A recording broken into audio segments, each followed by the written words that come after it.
श्री राम जय जय राम, श्री राम जय राम जय जय राम, श्री राम जय राम जय जय राम, श्री राम जय राम जय जय राम। आदरणीय श्रोताओं को सप्रेम राम राम कहकर आज का राम कथा शुरू करता हूँ।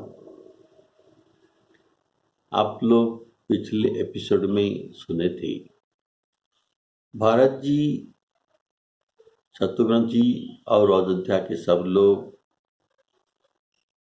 ये सब चित्रकूट के पास पहुंच गए, जहां से चित्रकूट पर्वत दिखाई दे रहा है। लेकिन इसी समय सब लोग इतना क्लांत और शांत है, वो चल नहीं पाते। तो सब लोग श्री राम जी के प्रेम के मारे शिथिल होने के कारण सूर्यास्त पर्यंत दिन भर में केवल 2 ही कोस तो चल पाए। 2 ही कोस अर्थात 6 या 7 किलोमीटर मात्र चल पाएंगे दिन भर में, और जल स्थल का सुपास देकर रात को वहीं बिना खाए बिना पिए रह गए। रात बीतने पर श्री रघुनाथ जी के प्रेमी भरत जी ने, रात बीतने पर प्रातःकाल हुआ, तब रघुनाथ जी के प्रेमी भरत जी आगे गमन करते हैं। अभी आगे गमन करते हैं। आगे गमन किया। इधर श्री रामचंद्र जी रात शेष रहते ही जागे, रात्र के 4th प्रहर में जागे।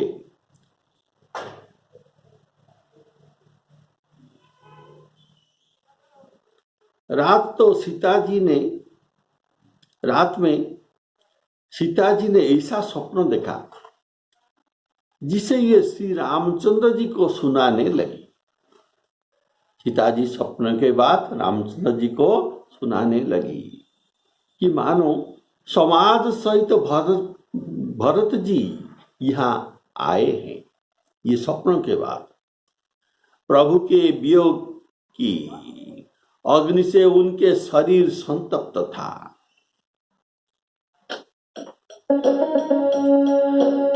सकल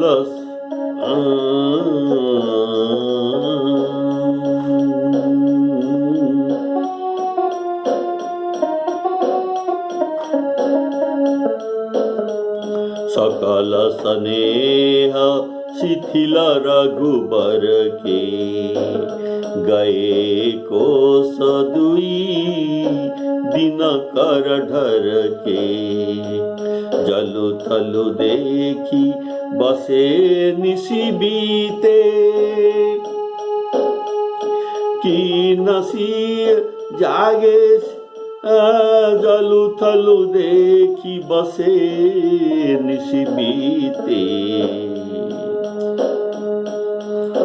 की न गवनु रघुनाथ प्रीते, उहाँ राम रजनी अवशेषा।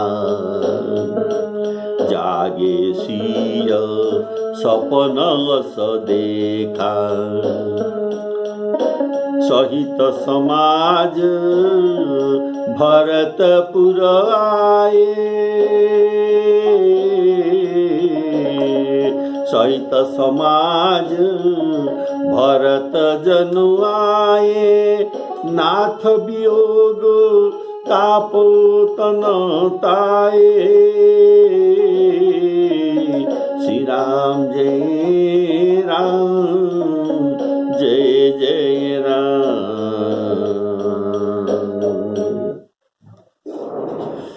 वहाँ राम रजनी अवशेषा, यह कहने का भाव। वहां कवि ये शब्द लिखते हैं वहां लिखते हैं। वहां के अर्थात वहां कवि वहां राम जी के पास नहीं थे।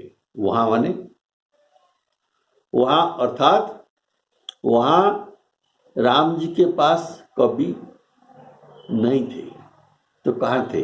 यहाँ थे। वहां नहीं थे, यहाँ थे। तो यहाँ अर्थात भरत जी के पास थे। बोले श्यावर रामचंद्र की जय। कवि यहाँ भरत जी के पास थे, इसीलिए लिखा गया वहां, वहां और यहाँ, ये दो शब्दों का प्रयोग किया गया है। जागे सिय सपन अस देखा, यहाँ जगत जननी को स्वप्न कैसे? यह केवल माधुर्य में कहा गया है।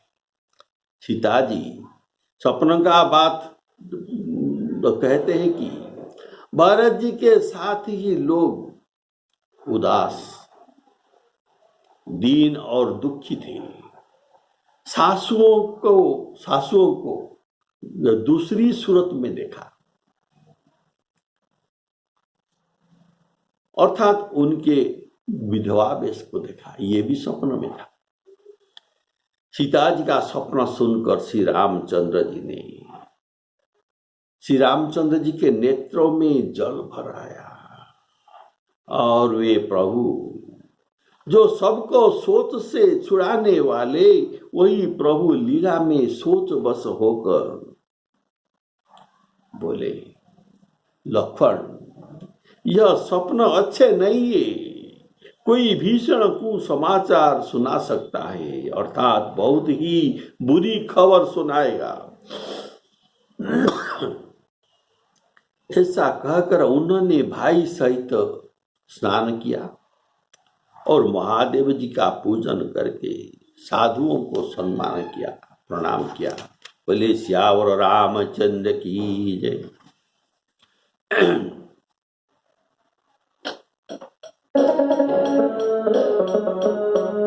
सकल मलिन मन दीन दुखारी, देखी सासु आन अनुहारी, सुनि सिय सपन भरे जल लोचन, भय सोच बस सोच विमोचन, लखन सपन यह नीक न होई, कठिन कुचाह सुनाई कोई, अस कही बंधु समेत नहाने, पूजी पुरारी साधु सन माने, श्री राम जय राम, जय जय राम।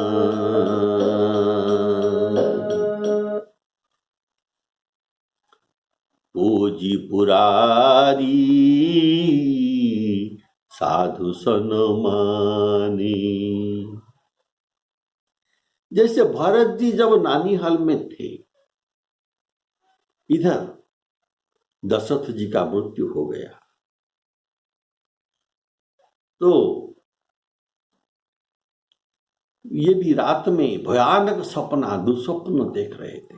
तब ये इनका प्रतिकार के लिए विप्र जेवाई देहि दिन दाना, विप्र जेवाई ब्राह्मण को भोजन कराते हैं, दीन दुखी को दान करते हैं। और क्या करते हैं? शिव अभिषेक करही विधि नाना, विधि नाना, विभिन्न प्रकार शिव अभिषेक करते हैं।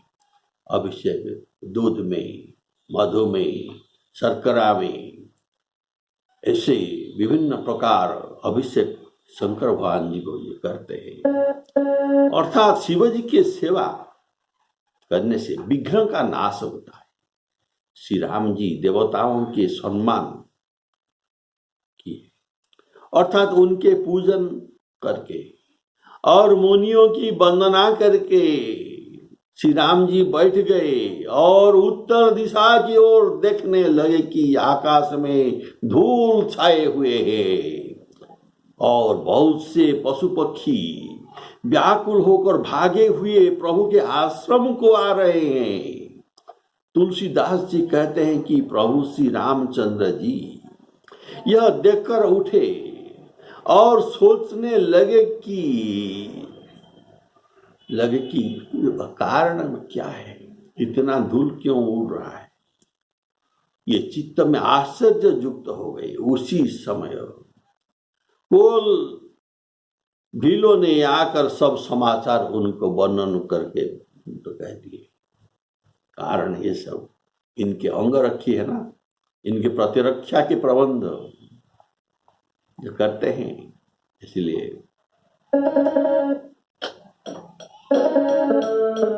सनमानी सुर मुनि वृंद बैठे, सनमानी सुर मुनि वृंद बैठे, उत्तर दिशि देखत भय।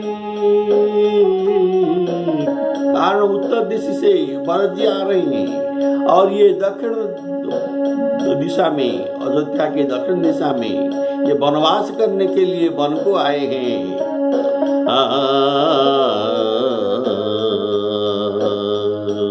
सनमानी सुर मुनि वृंद बैठे, उत्तर दिशि देखत भये, नवधूम भूरी खग, नगधूम धूरी खग मृग भूरी, भागे विकल प्रभु आश्रम गए। तुलसी उठे अवलोकी, कारण काह चित सचकित रहे, सब समाचार किरात कोलनी, आईते ही अवसर कहे। सब समाचार किरात कोलनी, आईते ही अवसर कहे। प्रभु आश्रम गए। इसका भाव है प्रभु केवल भक्तों के शरण रखते हैं या नहीं, ये पशु पक्षियों के भी रक्षक है। पशु पक्षियों को भी शरण में लेते हैं, इसीलिए ये पशु पक्षियां चतुरांगिनी सेना आ रहा है, इनको डर लग रहा है। ऐसे सेना लेकर राजा लोग पशु पक्षियों को शिकार करते हैं, इसीलिए इस डर के मारे ये निरापद जगह को आ गए जहां प्रभु श्री रामचंद्र जी थे। ये उनके रक्षक होंगे। बोले श्यावर रामचंद्र की जय।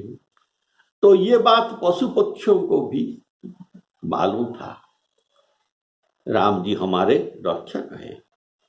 सब समाचार की रात कोलनी, आईते अवसर कही। अर्थात ये सब प्रभु के सुरक्षा सिक्योरिटी गार्ड थे, प्रभु के सुरक्षा के लिए सावधानता बरतते रहते थे।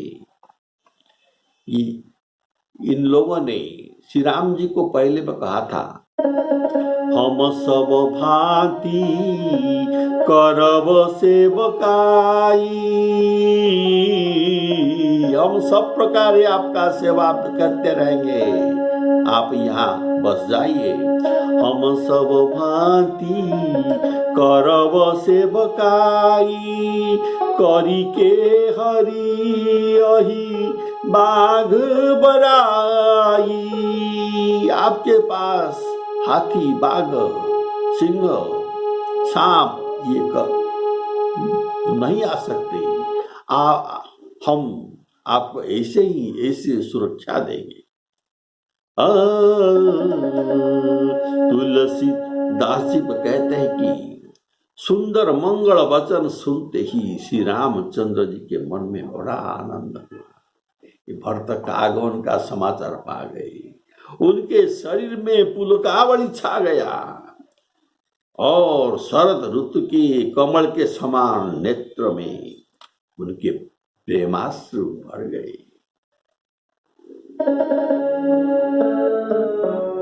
सुनत सुमंगल बैन, सुनत सुमंगल बैन, मन प्रमोद तन पुलक भर। शरद सरोरुह नयन, तुलसी भरे स्नेह जल। तुलसी भरे स्नेह जल। इसका भाव है तुलसी भरे स्नेह जल। राम जी की आंखों भर आए प्रेम में। कारण ये रात दिन भरत जी को सोचते हैं। जैसे कछुआ अपने अंडा को रात दिन सोचते हैं और सोचते सोचते उसको फुटाते हैं। ऐसे राम ही भरत सोचो दिन राती, अंडा निकमठ हृदय जेहि भांति।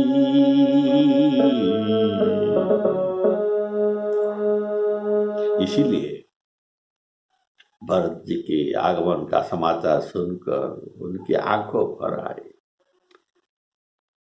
सीतापति श्री रामचंद्र जी पुनः सोच के बस हो गए। अभी तो प्रसन्न थे, पुलकित थे, लेकिन पुनः ये सोच के बस हो गए। तो क्यों हो गए कि भरत के आने का कारण क्या है। फिर एक ने आकर ऐसा कहा कि प्रभु उनके साथ बड़ी भारी चतुरांगिनी सेना है, ये सेना के साथ आ रहा है। यह सुनकर श्री रामचंद्र जी को अत्यंत सोच हो गया। जितना सोचता सोच फिर बढ़ गया। इधर तो पिताजी के वचन को पालन करना है और उधर भाई भरत के संकोच, उनको भी मना नहीं कर सकते। संकोच इसीलिए उनके सोच अत्यंत सोच हुआ। इधर तो पिताजी के वचन, उधर भाई भरत के संकोच। भरत जी के स्वभाव को मन में समझकर तो भरत जी के स्वभाव को मन में समझकर तो प्रभु श्री रामचंद्र जी अपने चित्त को ठहराने के लिए कहाँ रखूं अपने चित्त को, ये स्थान नहीं पाए। इतना ही आनंद हो गए, आनंद में विभोर। तब यह जानकर समाधान मन ही मन करते हैं। क्या समाधान करते हैं? भरत साधु है और सयाने अर्थात चतुर भी है तथा मेरे आज्ञा को पालनकारी भी है। लक्ष्मण जी ने देखा कि प्रभु श्री रामचंद्र के हृदय में चिंता है। ये तो इनके प्रतिरक्षा के बारे में सदा सोचते हुए रहते हैं। इनको क्यों चिंता हुआ, ऐसे बस सोचते हैं। चिंता है तो वे समय अनुसार अपना नीति युक्त विचार कहने लगे।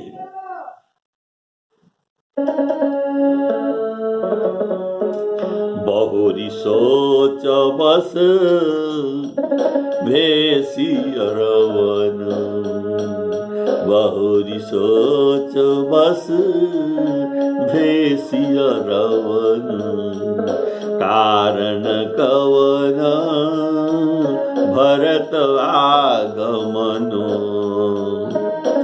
एक आयस कहा बहोरी,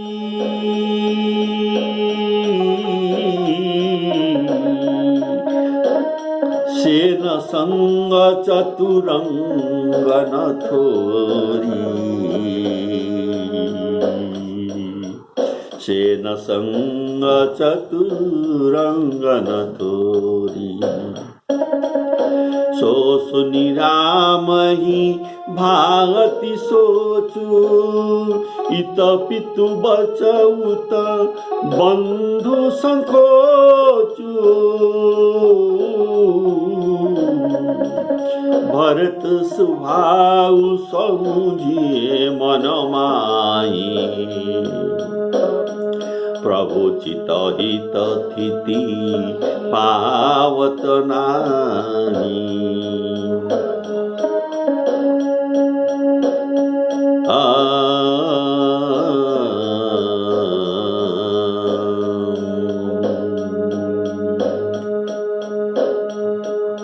समाधान तव भाय जाने,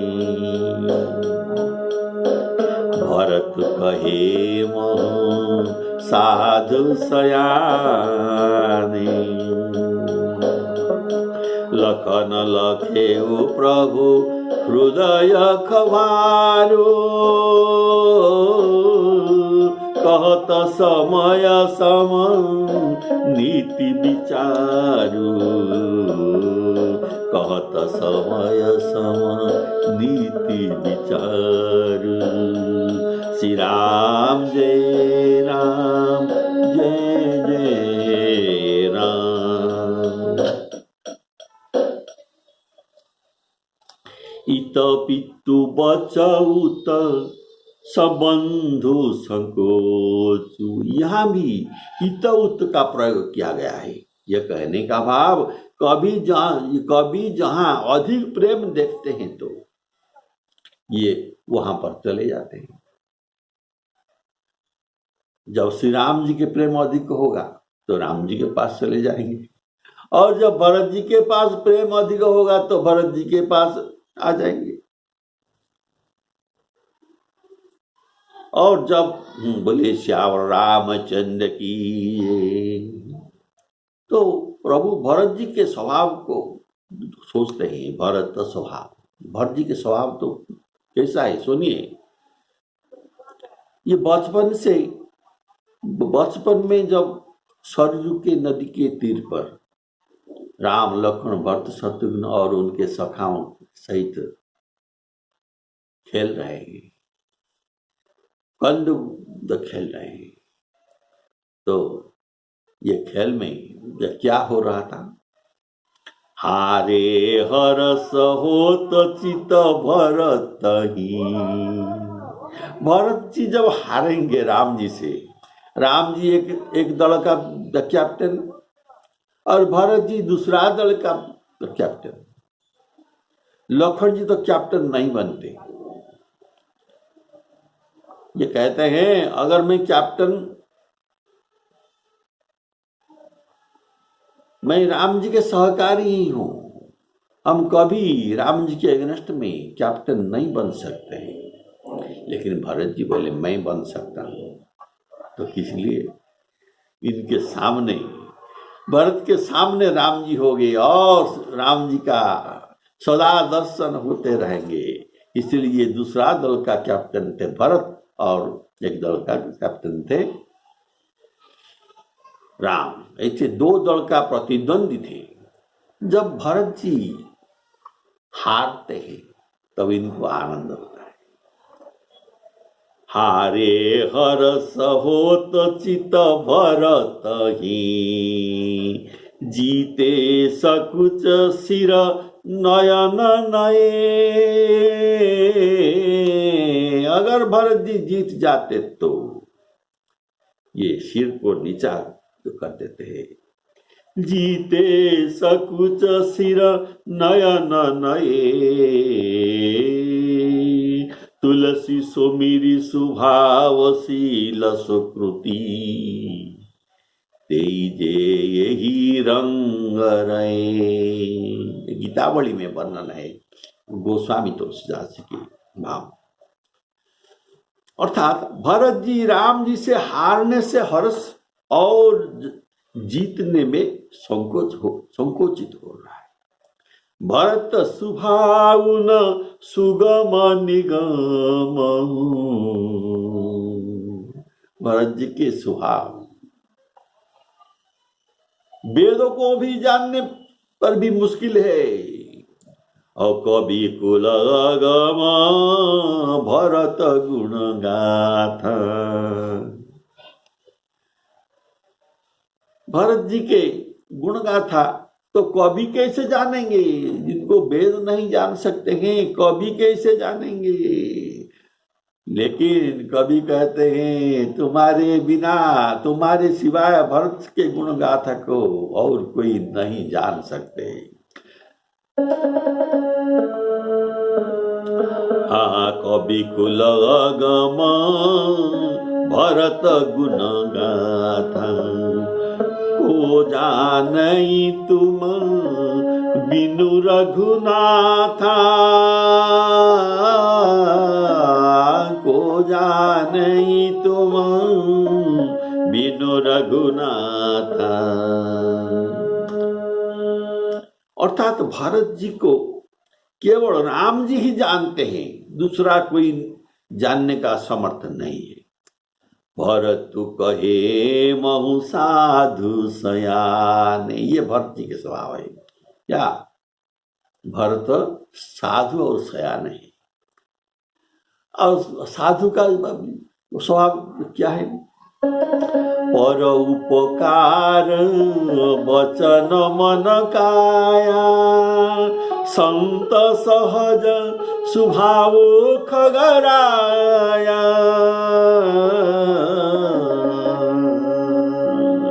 पर उपकार वचन मन काया, ये साधु का स्वभाव है। तो भरत जी जो करेंगे पर के उपकार के लिए ही करेंगे, यही तो साधु का काम है। इसीलिए जब डर रहे थे इंद्र भरत जी के आगमन पर, तब गुरु बृहस्पति उनको समझाते हैं भरत साधारण भक्त नहीं, सब भक्तों के ये शिरोमणि है। भगत शिरोमणि भरत ते, जनि डर पहु सुरपाल। श्री राम जय राम जय जय राम, लखन लखेऊ प्रभु हृदय खवारू। क्यों ये सोच रहे हैं? ऐसा लखन देखते हैं, लखन सर्वज्ञ होने पर भी, लखन जी सर्वज्ञ है, तब भी ये भरत जी के मनोभाव को जान नहीं पाए। कारण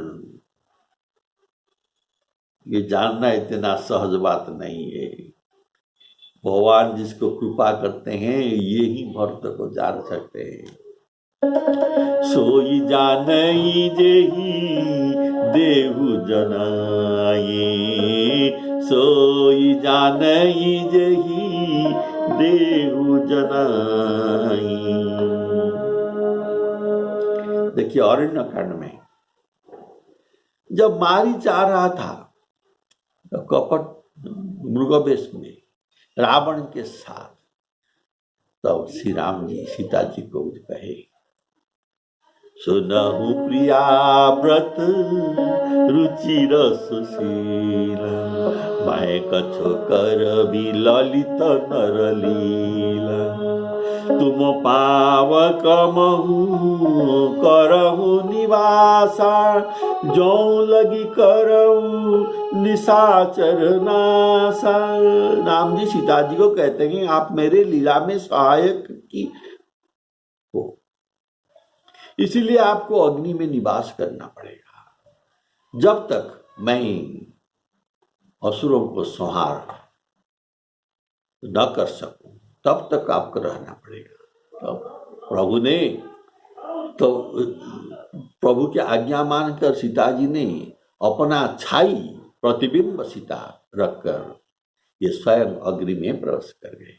बोले श्यावर रामचंद्र की। लेकिन ये बात लक्ष्मण को पता नहीं है, ये पास में रहते हैं, इनको पता नहीं चला। लक्ष्मण हूँ यह मरम न जाना, जो कछु चरित रचा भगवान। श्री राम जय राम, जय जय राम। लखन का नाम भाव क्या है? जो लक्ष्य करते हैं, जो लक्ष्य कर पाते हैं, इनको लखन कहा जाता है। तो अर्थात लखने वाला। किंतु अब क्या हुआ? लख नहीं लख पाए, लख नहीं लख पाए, अर्थात लक्ष्य नहीं कर पाए। सुमित्रा जी के पास लखन जब गए थे विदा लेने के लिए, उनके भाव को भी ये लक्ष्य नहीं कर पाए। जब ये माता जी के पास जाते हैं लखन जी, तब क्या हुआ? लखन लखेउ अनरथ आजु, यही स्नेह बस करव काजु। माता जी को देखकर ही कहते हैं अनर्थ हो जाएगा, ये कभी मुझे राम जी के साथ छोड़ेगा नहीं, लेकिन यह स्नेह में मुझे रख लेगा अयोध्या में। तब क्या हुआ? इतना सुंदर आशीर्वाद और शिक्षा देकर, इनको प्रशिक्षण देकर श्री राम जी के साथ भेजा, इनके विश्वास के बाहर था। बोले श्यावर रामचंद्र की। तो लखन भी यहाँ लख नहीं पाए, नहीं लक्ष्य कर पाए, और सुमित्रा जी के भाव को भी ये लक्ष्य कर नहीं पाए। बोले श्यावर रामचंद्र की। लखन जी कहते हैं हे स्वामी, आपकी बिना ही पूछे मैं कुछ कहता हूं, ये मेरे धृष्टता होगा। बिना पूछे कोई कहना अपृष्ट बहुभाषते, कहना उचित बात नहीं है, ये अपराध है, दुष्टता है। इसीलिए आप नहीं पूछे हैं, लेकिन मैं कुछ कहूंगा, ये मेरे अपराध होना चाहिए, लेकिन ये अपराध नहीं होगा। क्यों? बोले श्यावर रामचंद्र की।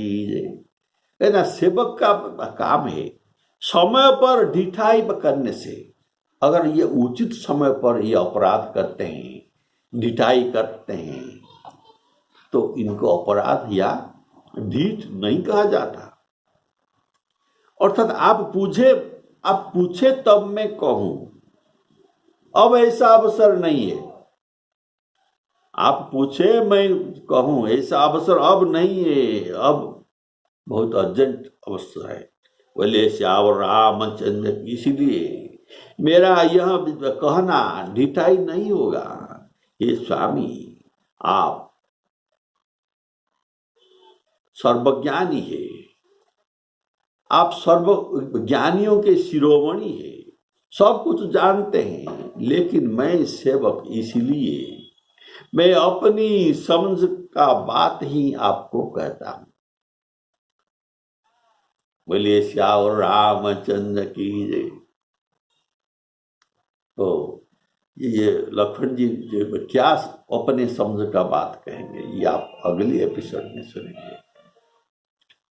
श्याम रामचंद्र श्री सीताराम अर्पणमस्तु।